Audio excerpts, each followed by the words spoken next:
T'es vrai? Ouais. Alors, tu te considères athée? Ouais, moi je me considère athée, ouais. Comment t'es venu à la conclusion que Dieu n'existe pas? Bah après, tu sais, moi ça a été principalement en fonction de l'éducation, tu vois. Moi je suis issu de parents athées. Du coup, bah tu sais, j'ai suivi le moule. Bah tu sais, en vrai, comme beaucoup de jeunes, tu vois, en général, on suit. Je pense que toi, tes parents étaient chrétiens, non? Ma mère. Ouais, ok.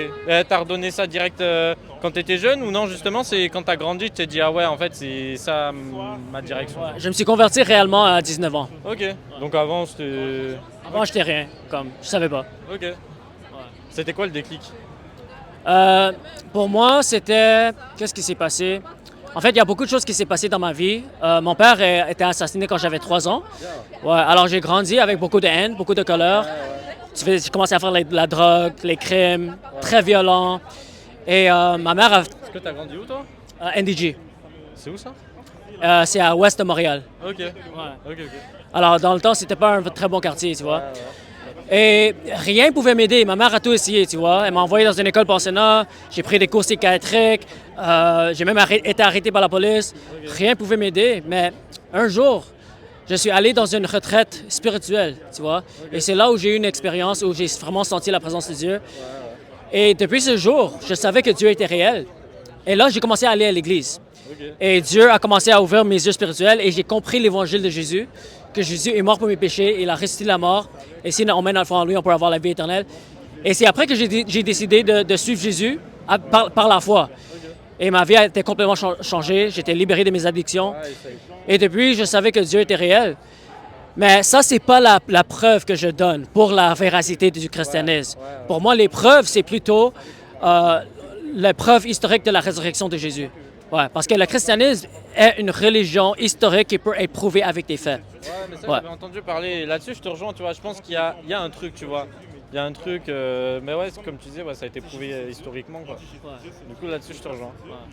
Mais tu vois, moi, je crois en fait une forme, comment dire, tu sais, spirituelle qui nous dépasse, tu vois. Après, que ça soit Jésus, Judas, Allah, n'importe quel. Tu vois, moi, je sais que par exemple, en gros, j'essaie toujours de me tenir, tu vois. Et par exemple, tu vois, j'ai jamais craché dans le dos ou faire, tu sais, des écarts entre guillemets. Tu sais, de me dire il y aura toujours des conséquences, le karma et tout. Parce que tu sais, ça m'est toujours arrivé. À chaque fois que je commençais trop à prendre mes aises ou tu sais, je sais pas si tu vois ce que je veux dire. Tu sais, t'ouvres trop ta gueule, ça te retombe toujours dessus, tu vois. Il y a toujours un théorème comme ça, tu vois. C'est à chaque fois quand tu montes, tu tombes, tu sais. Faut rester qui tu es et rester dans ta zone, tu vois. Et c'est là-dessus où du coup je te rejoins. Après, comme je t'ai dit, moi, que ce soit Jésus ou un autre, mais je sais qu'il y a un truc, tu vois. Enfin, du moins, j'y crois. Alors, tu sais qu'il y a un être supérieur? Ouais, exact. Ça, t'es pas athée, t'es plus agnostique. Ouais, voilà, c'est ça.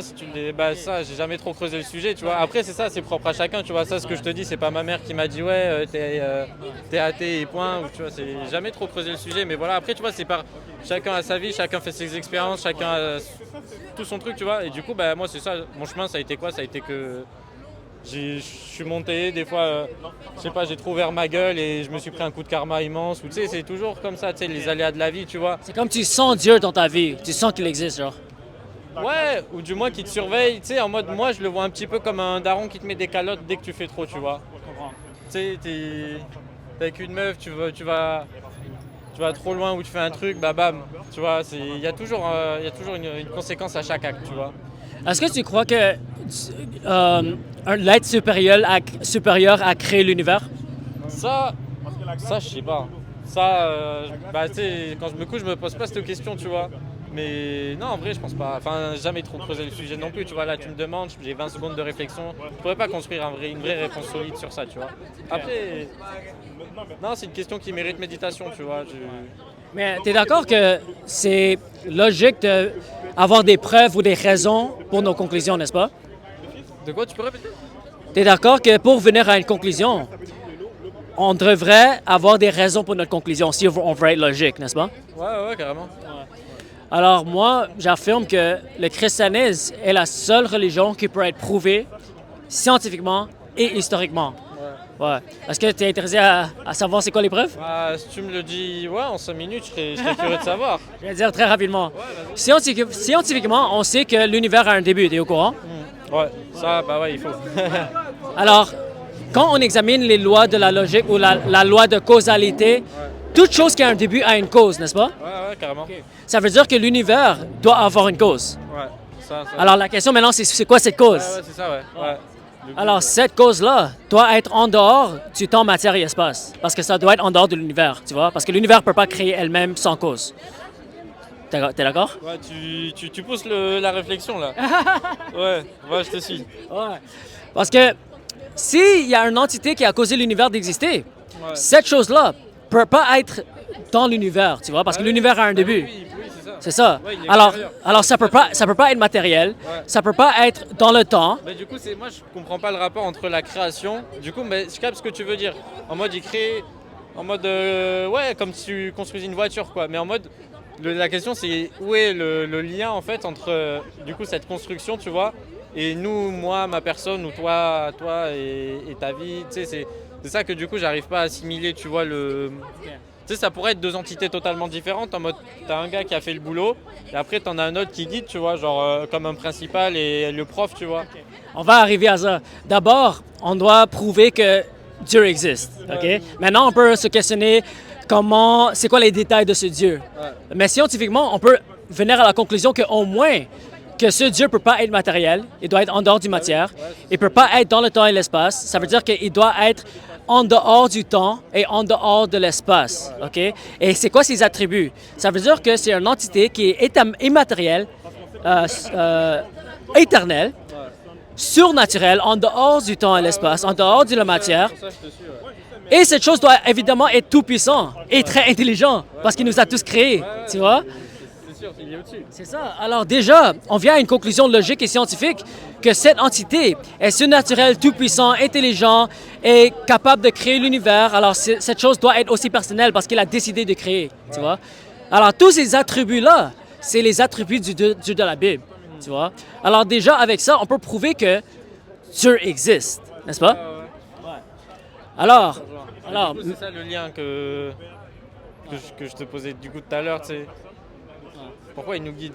Et puis pareil, moi, tu vois, c'est ça que cette question, tu vois, c'est ma mère, avant elle était chrétienne, tu vois, elle a été dans une école de sœurs et tout, tu vois, elle était bercée là-dedans, et du coup après elle s'est convertie, tu sais, elle a dit ouais, je veux plus, tu vois. Et en gros, elle, ce qu'elle m'a dit, c'est si Dieu existait vraiment, tu vois, il aiderait, il ferait en sorte qu'il n'y ait pas toutes les galères dans ce monde, tu vois, genre... que ce soit en Iran, mais je t'ai dit un pays au pif, tu vois, genre que ce soit des génocides en Afrique, tu sais, partout dans le monde, tu vois, en vrai, c'est partout, c'est la merde et... Ouais. Mais le problème avec cet argument, c'est que le fait que le bien et le mal existent, ça prouve qu'il y a un Dieu. Pourquoi? Parce que s'il n'y aurait pas de Dieu, la moralité sera subjective. La moralité ne sera pas objective. Alors, le fait que nous, on sait que la moralité est objective, que le bien et le mal existent, ça prouve qu'il doit avoir un être qui a établi cette loi, tu vois? Bah après, ça peut être aussi de la réflexion personnelle, c'est d'arriver à déterminer le bien et le mal. Et tu vois, par exemple, chaque culture a ses propres limites et ses propres points de vue. J'ai oublié le terme précis, tu vois, mais en fait, on a tous un point de vue géocentrique différent, tu vois. Genre, il y en a, ils vont voir le mal en fumant. Le gars, il va s'allumer une clope et il va se dire putain, lui, c'est un gars, il s'en fout de sa santé ou quoi. À l'inverse, tu vois, il y a un gars, il va mettre un coup de couteau, il va pas forcément se dire le mal est vraiment là, tu vois, et que pour lui, ça sera un grade au-dessus. Est-ce que toi, tu dirais que la moralité est subjective à chaque personne? Bah ouais, carrément. Alors, laisse-moi te poser cette question. Torturer un bébé, OK? Est-ce que c'est objectivement mal? Ouais, c'est objectivement mal, mais il y a des gens qui le font, donc forcément, pour eux, pour leur personne, ils vont se dire, bah, c'est OK. Enfin, c'est OK. Mais dans ce cas, si tu prends cette position, tu dois être d'accord avec les génocides parce que pour eux, dans leur moralité subjective, pour eux, c'est pas un péché, tu vois? Alors, ta position, ça te force à accepter que tout le mal qu'on voit dans le monde n'est pas vraiment objectivement mal, mais c'est dépendant sur chaque personne. Tu veux me mettre dans le mal. Mais non, en fait, moi, je sais pas si vraiment t'as compris ou t'as déformé. En fait, je sais pas trop. Mais en mode, chaque personne est unique, chaque personne a une façon différente de penser. Que toi ou moi ou la personne en face de moi, elle va penser différemment. Et c'est du coup propre à chacun. Et que moi, j'ai mon centre tu sais, de pensée, tu vois, où je vais me dire, bon ben voilà, comme tu disais, égorger un bébé, torturer un bébé, ce qui se passe tu sais, à Gaza. T'es d'accord, c'est objectivement mal. Même Ouais, si mais parce que quelqu'un tu fais une que, moyenne, quelqu'un parce qu'en que pensait que c'est bien, mais ça veut pas dire que c'est bien. C'est objectivement mal de torturer un bébé. Bien sûr, mais du coup, c'est ça, c'est qu'en gros, moi je pense que si tu te bases rationnellement, en mode tu fais des maths, ben, en gros, tu vas dire, voilà, ben, 95% de la population pense que c'est mal, mais il y en aura 5% qui vont penser que c'est ok ou ils vont pas penser que c'est bien, tu vois. Est-ce qu'ils ont raison? Ben non, ils ont pas raison. Ben, juste c'est que ça. c'est une Alors, moyenne ils et ont que du coup, objectivement tort. Parce que, Ben non, ils ont- parce que la c'est une moralité est moyenne. objective. Ben, la moralité est une moyenne de, on va dire, la vie de tous les gens, tu vois. Et que du coup, la moralité individuelle est propre à chaque personne, tu vois. C'est juste ça. C'est ça. Alors, ce que j'ai compris ton argument. Ok. Mais le problème, c'est que ça te force à avouer que, comme la moralité est objective, ça dépend sur chaque individu. Ouais, c'est Ça veut dire que c'est juste une illusion dans notre tête. La Ben, moralité. c'est ça, et en fonction de notre société, on se fonde cette moralité, tu vois. Mais dans ce cas, tu peux pas accuser Hitler de faire un génocide parce que c'était sa moralité subjective. Mais tu comprends ce que je veux dire? Ouais, je comprends. Ouais, alors c'est vraiment une position insensée de dire que ce que Hitler a fait, c'est subjectif à sa propre moralité. Alors on peut pas objectivement condamner ce qu'il a fait parce que c'est dans sa propre moralité subjective. Je trouve un exemple, c'est peut-être pas le plus pertinent, je l'avoue, mais ça, faut arriver à le comprendre. En gros, c'est juste que nous, culturellement, bah ici, ou que ce soit dans les pays occidentaux en général, occidentaux en général, on va condamner ce genre de crime, parce que nous, on appelle ça des crimes. Maintenant, eux, du coup, dans leur culture, ils font ça. Maintenant, si je te prends l'exemple, en Allemagne, les autoroutes, tu roule illimité. Maintenant, il y a des gens, ici, ils vont me dire, bon ben voilà, c'est pas bien, les gens, ils roulent à 300. Objectivement, si tu fais une moyenne, tu demandes à je sais pas, des millions de personnes dans chaque pays différent, ils vont te dire, ouais, effectivement, bah, c'est dangereux de rouler à 300. Mais du coup, les Allemands qui, eux, sont baignés là-dedans depuis, là-dedans, ils vont se dire, bon, ben, et donc, en gros, bah, c'est ça, tu fais une moyenne et que... Tu comprends ou pas? En mode, Je comprends ce que tu veux dire, mais même avec cet exemple, si le moyen, si le limite, c'est-à-dire 300 km, bah, je sais pas, oui, il y a Ouais. des Allemands qui roulent à plus. ouais. Alors si le limite c'est 300 km et cette loi cause les milliers de personnes de perdre leur vie, tu vois, ça serait immoral ça serait objectivement immoral de laisser ce loi quand ça met un danger aux personnes. Bah, Alors du coup, c'est ce que toujours, t'appelles objectivement immoral, c'est juste la moyenne de la morale des gens, c'est juste une moyenne. non, regarde, même si 90% ne pensent que c'est correct, ça serait toujours pas vrai. Même si, regarde, Non, c'est même juste une si, moyenne. regarde, même si 99% pensent que torturer un bébé, c'est moral, mal, ouais. c'est toujours mal. Alors la moyenne, ça veut rien dire.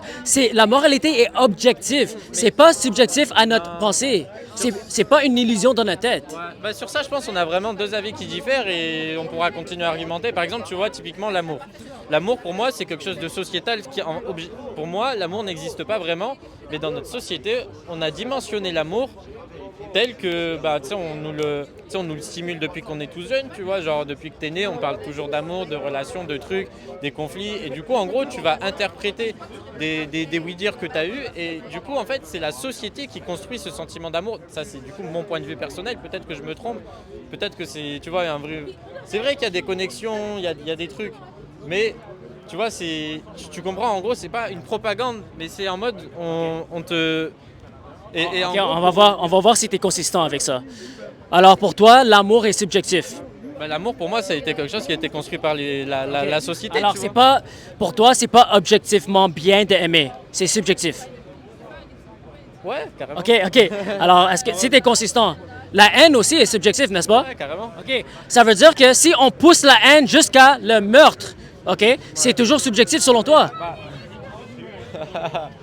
Non, en mode, ça, pour la haine, tu vois, bah, c'est pareil, c'est des... Je sais pas comment dire. Bah, tu sais, Oui, mais regarde, si tu restes avec cette logique et tu es consistant au bout, tu dois accepter, non, mais tu non. dois, mais mon ami, il faut être consistant maintenant. Tu dois maintenant accepter que c'est avoir pas la noir haine, ou blanc, tu avec peux avoir des- la moralité c'est noir ou blanc, mon ami. il y a Commettre le meurtre, tuer les enfants, commettre le meurtre, commettre le viol, c'est objectivement immoral. C'est pas une illusion dans notre tête. On est au courant que c'est objectivement immoral. Et si la moralité objective existe, ça veut dire que Dieu existe. Un autre exemple. Typiquement, du coup, là, voilà, on a évolué, on est dans une société où, du coup, maintenant, tu sais, on va, entre guillemets, développer ces réflexions-là. Et qu'à l'époque, typiquement, tu sais, un meurtre, je te prends, par exemple, l'époque du Moyen-Âge, après, on peut remonter à d'autres, où, en fait, tuer quelqu'un, c'était, du coup, beaucoup moins impactant. Ou du moins, c'est ce qu'on nous en dit, tu vois. Après, moi, j'ai pas vécu. Est-ce que c'était mal, objectivement? C'est juste que c'était moins mal. Non, mais attends, dis-moi. Tu comprends ou pas? Je comprends. Ouais, mais objectivement, je suis d'accord. Mais je suis d'accord qu'il y a des choses qui sont faites passer dans le passé. Ouais, mais voilà, juste parce que eux, ils pensaient que c'était acceptable. Ça veut pas dire que c'est moral ce qu'ils l'ont fait. Mais bien sûr. Dans le temps, la morale, en fait, diffère en fonction des gens, des époques, des cultures, et qu'en gros, tu vois, genre typiquement, regarde, je vais dire un truc complètement affreux, mais tu vois, nous, on va trouver que les Asiatiques qui crachent comme ça sur les rames de métro ou quoi, parce que c'est dans la culture de certains pays d'Asie. Enfin, en tout cas, moi, c'est ce que j'ai vu de ma personne. Je vais me dire, ouais, c'est n'importe quoi et tout, mais que eux, c'est dans leur culture et que pour eux, c'est moral. Mais du coup, tu comprends, genre en gros, c'est leur morale. Je comprends, mon ami, crois-moi, je comprends l'argument depuis. Voilà. Depuis la première fois que tu l'as dit, tu es en train de dire que la moralité est subjective. Ouais, ça veut dire que si... Tu vas dire que je tolère les meurtres et tout. Non, je vais te donner un autre exemple. Ouais. Si moi je te frappe maintenant, OK? Si tu es consistant avec ta position, tu dois accepter que c'est pas immoral et tu pourras rien faire. Tu dois accepter que c'est ma moralité subjective, alors j'ai le droit de le faire.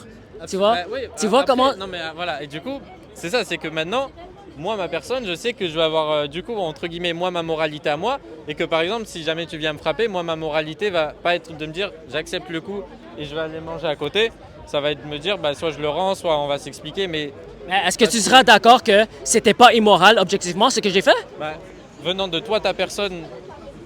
Non, c'est ta morale à toi, tu vois. Parce qu'il y a des gens oh my gosh! Alors. Non, mais parce que regarde, c'est arrivé plein de fois. Tu sais, il y a des gars, ils vont taper hyper vite, tu vois. Tu les regardes mal, ils te font comme ça et après ils te mettent un bourre-pif et c'est tout. Ouais, et on est tous au courant que c'est immoral quand les gens nous traitent mal. Ouais, bien sûr. Objectivement. Ouais, c'est ça. Ouais. Et du coup, quand tu fais une moyenne, ouais. Okay. Mais tu sais, je te rejoins, je pense. On a globalement les mêmes quotidiens. Je pense que tu tabasses pas des mecs dans la rue et je te rassure, moi non plus, jamais été au poste, je suis un gars clean, tu vois. C'est juste qu'en gros, la moralité, c'est en fonction. C'est pas. C'est un peu propre à chaque personne, qui est elle-même propre à chaque culture. Je comprends ce que tu crois, mais ton problème, c'est que si tu es consistant, tu peux pas accuser qui que ce soit. Tu peux pas accuser. Te mettre dans un bourbier. Non. C'est juste, je suis en train d'être logique, mon ami. Ouais, mais... Si la moralité est subjective, c'est pas objectif. C'est une illusion dans notre tête. Mais dans ce cas, tu peux pas objectivement condamner Hitler ou les terroristes ou les personnes qui violent les petites filles. Tu peux pas. Ouais, mais ta morale, regarde, ta morale veut rien dire. C'est une illusion dans ta tête, selon toi. Ça veut rien dire. C'est pas une illusion. En gros, tu vois, moi, typiquement, ma morale, je l'estime, alors du coup, ça c'est propre à moi, c'est en gros mes expériences, ce que j'ai vécu, ce que je trouve bien, ce que je trouve mal, tu vois, parce que typiquement, moi, ma personne, je vais trouver que certains excès de vitesse, ça reste ok parce que, c'est, tu sais, genre, je sais pas comment dire, mais bon, certains seront d'accord avec moi. Il y en a d'autres qui vont dire ouais, moi je trouve ça normal de chasser. Et du coup, c'est ça. En gros, moi je me suis fait une moyenne de mes avis, de dire ça c'est bien, ça c'est mal, ça c'est bien, ça c'est mal. J'ai fait ma propre moyenne. Donc maintenant, si je prends un point dans la gueule, je le refous, tu vois. Ok. Est-ce qu'il y a un contexte où torturer un bébé innocent est pas objectivement immoral? Moi je le condamne. Je sais. Ça, c'est subjectif à toi. Ouais, voilà. OK? Alors c'est juste une illusion dans ta tête. Alors, mon ami, objectivement, est-ce que c'est immoral de torturer un bébé innocent, objectivement? Ça dépend pour qui, tu vois. Tu vois comment ta position devient tellement insensée. Tu dis ça dépend. Parce que tu vois, il y a des gars, je pense qu'ils se lèvent le matin, tu vois, ils sont défoncés ou je sais pas. Mais tu sais, on ne sait pas ce qui se passe dans la tête. Regarde, on a croisé des gars, frère. Dis-toi, il y a un gars, il venait d'agresser une meuf. Mon ami, reste sur le sujet. Reste dans le sujet. Est-ce que torturer un bébé innocent, est-ce que c'est objectivement moral? Ou est-ce que c'est juste subjectif dans la tête? C'est subjectif. subjectif dans la tête. Ok, j'ai fini, mon ami. Bah, je suis désolé, j'ai pas envie de répondre dans ton sens, mais c'est Alors, c'est ça. C'est juste- alors, torturer un bébé innocent, c'est pas vraiment immoral pour toi. C'est juste subjectif dans ta tête. moi, personne, je trouve ça immoral. Maintenant, dans. Non, je dans- parle pas de ta, tourne, je parle pas de 500 ton opinion ou de mon opinion ou de si, on n'importe demande quelle mon opinion. opinion. Non, je demande objectivement, en dehors de notre opinion, est-ce que c'est objectivement immoral de torturer un bébé innocent? En fait, on en revient au même problème, c'est juste qu'en gros, on a deux points de vue différents dans le sens où toi, en gros, tu dis tout le monde doit penser pareil, et moi, je dis bah, tout le monde, bah si un peu parce qu'en gros, Moi, tu je dis- objectivement, mais du coup, objectivement, c'est quoi? C'est que je dois penser pour les 7 milliards d'habitants et dire. Mais, Non, je suis en bien train de sûr, dire que la moralité n'est pas dépendante sur notre tête ou sur notre cerveau ou sur notre opinion. La moralité est objective en dehors de notre opinion subjective. OK? Alors, il y a un standard moral qui existe en dehors de notre opinion. Mais toi, ta Ça, position, en gros- ta position est la moralité. Ouais, attends. Toi, la moralité, pour toi, la moralité est juste une illusion dans notre tête. Alors, ça veut dire que torturer un bébé innocent, pour toi, n'est pas objectivement immoral. C'est juste une illusion dans notre tête. C'est ça ta position. je t'ai dit, c'est pas blanc ou noir. En gros, ben, Mais t'es d'accord que c'est ça ta position, n'est-ce pas? S'il te plaît, sois honnête. c'est pas ça. Bon, mon ami, t'as dit que c'est subjectif. Ben, c'est subjectif, mais en gros, Mais merci. je pense qu'il y a des standards parce qu'on est des êtres humains et que il y a Mais des les standards, c'est dans notre tête, mais selon que, toi. Du coup, les standards, ils diffèrent aussi en fonction des. Mais c'est tout dans notre tête, selon toi. Ouais, c'est ça. Ouais, alors c'est pas objectivement immoral. Bah, objectivement, c'est ça. Si tu prends une société, si tu demandes aux gens dans la rue, ils vont te dire ouais, tout le monde va te dire ouais, mais tu vas tomber sur, je sais pas, tu retournes 500 ans en arrière durant l'Empire ottoman où je te dis des conneries, et tu demanderas et tu poseras la même question, et le gars, il s'allumera une clope et te dira. Alors, avec ta logique, tu peux pas objectivement condamner quelqu'un qui torture un bébé parce que c'est juste subjectif et c'est une illusion dans notre tête. Bah, bien sûr que si, Alors, on peut c'est- condamner parce que c'est le principe même du coup des sociétés et que quand par exemple moi quand je viens dans cette société, je m'adapte à cette société, je travaille, je paye des impôts. Si je veux pas travailler, si je veux pas payer d'impôts, bah, je vais ailleurs, tu vois. Mais si c'est dans un contexte où c'est acceptable de torturer des bébés, tu peux pas condamner ça avec ton manière de penser parce que c'est subjectif à leur société. Mais du coup c'est ce qui se passe dans le monde, c'est qu'il y a des C'est sociétés. ça. Alors juste avoue, juste sois honnête avec ta position maintenant. Tu dois être consistant. Maintenant, Tu veux me dire torturer, un truc que je pense pas, mais c'est- tu l'as déjà dit en fait. Tu l'as déjà dit. Tu as dit que c'est subjectif. Alors pour toi, torturer un bébé, il y a un contexte culturel que ça peut être moral pour toi. Parce que c'est... OK, merci. Moi je vais manger. OK, que c'était béni.